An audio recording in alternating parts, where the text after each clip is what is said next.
The other thing is to know, like I mentioned earlier, is what elements are interchangeable, because not everything is interchangeable.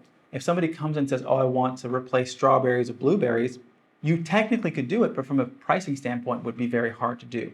So same thing goes with the way recipes are built. You might notice that some things are sort of base ingredients and certain things are adding on to those ingredients. Never have someone replace something like blueberries as a base ingredient. Instead of blueberries, I want banana.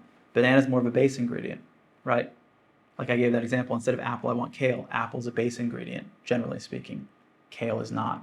Okay, so you have to have a really deep knowledge of your menu. The last thing that I'll say about this is that you have to make sure, and this is crucial, you have to make sure that your staff is trained appropriately if you are going to do this, because something else that can come up is that I've seen that if this doesn't happen, customers can get resentful around pricing if there's not structure, there's not clarity and consistency in the way their product is being delivered. So for the sake of maintaining a good relationship with your customers, it's really important that you have these things clarified ahead of time.